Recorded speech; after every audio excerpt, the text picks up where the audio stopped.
I saw little boys in my neighborhood playing with fire and gasoline. What these little boys would do is they would sprinkle some gasoline on a sidewalk. They would strike a match, throw the match on top, and the gasoline would dance to life. And when you're 9 and you're a boy, this is fun. This is awesome. Mom and Dad are gone. The house is mine. I walk into the garage, light a piece of cardboard on fire, bend down next to a 5-gallon container of gasoline. Nobody's watching. Before the liquid comes out of it, what shows up first? The vapor, the fumes, the invisible stuff. In life, my friends, it's very seldom what we see coming that burns us. That day, those fumes raced out, grabbed that little flame, pulled it back into the container, created a massive explosion, picked me up, and launched me 20 feet against the far side of the garage. As a little boy, I got scared. I panicked. I ran on fire, through the flames, back into my mom and dad's house. Decision that changed my world. One moment, I'm a perfectly happy and healthy little fella, and then it changes. I found myself as a 9-year-old on my back with burns on 100% of my body. I am dying. I'm laying there. I'm scared and afraid and mad and sad and looking up at the ceiling, and all I could think as a child is, oh my gosh, my dad is gonna kill me when he finds out. He walks over to me, points down, John, look at me when I'm talking to you. So I look up at my mean dad, and he says, I have never been so proud. And then my dad said, I love you. I love you. I love you. And hearing all of this, I'm 9. I crossed my arms, shut my eyes, and thought, oh my gosh, nobody told my dad what happened. I had months to reflect and to listen and to pause. I hear my door open up. Somebody walks in. I hear footsteps. And then this voice speaks light into the darkness. And the voice says loud and clear, kid, wake up. Wake up. Jack Buck was my childhood hero. I listened to him all 9 years of my life. Loved him. When he walked away, he moved his way down 3 doorways, leaned his head against the glass door, and just started weeping. One of the nurses walks over to him, kneels down in front of him, looks up and says, Mr. Buck, are you okay? And the announcer looks down and says, I'm not sure. The little boy won't make it, will he?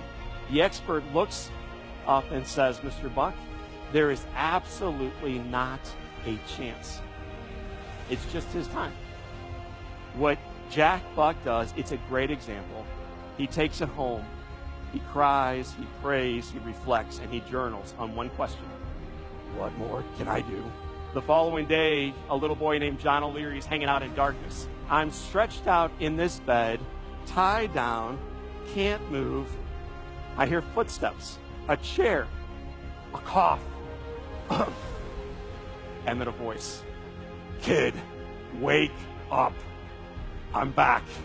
You are going to live. You are going to survive. Keep fighting. Gets up, walks out, leaves me tied down still. Is in 8-second increments the man changed my world.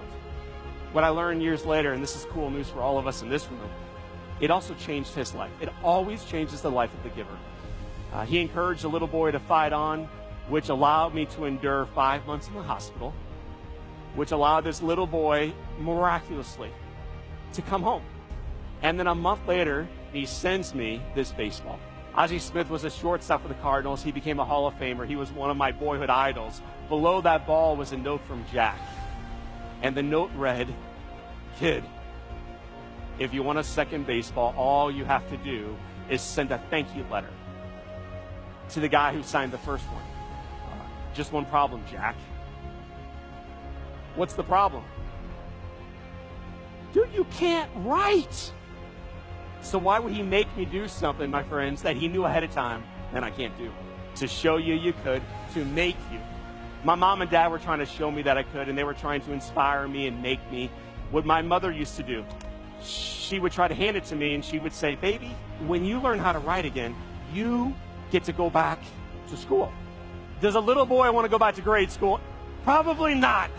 Does a little boy want a second baseball? Yes or no? Good leadership is about rising up and coming onto the stage and saying, people, rise up. But great leadership and great mentoring, great love is always, not sometimes, always about coming down.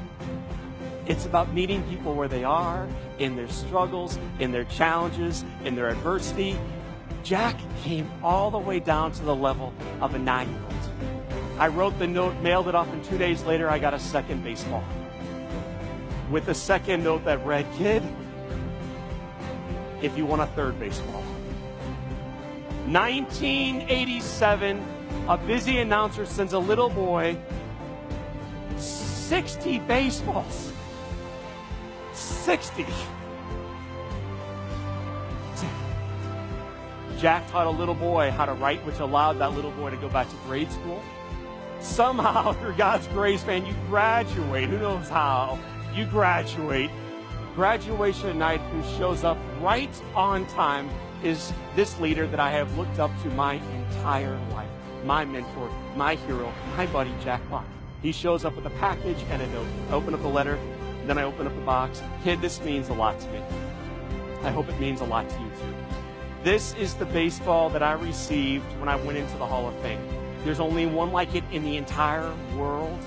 It's yours. My mentor gave me this priceless gift that changed me from the inside out, because finally I can start believing in my dreams and the ability to build something even bigger than myself. With hands that you may think look broken, but they're not broken. They're just different. And different's not bad. I think different's good. We are part of something in this room, I think, that is global changing. It's not just about one, it's about many, it's about the world, and you are part of it. If you can leave with one takeaway, one, to change your business, to elevate your relationships, to inspire you in the community, what's one more thing you can do to live each day in pure joy?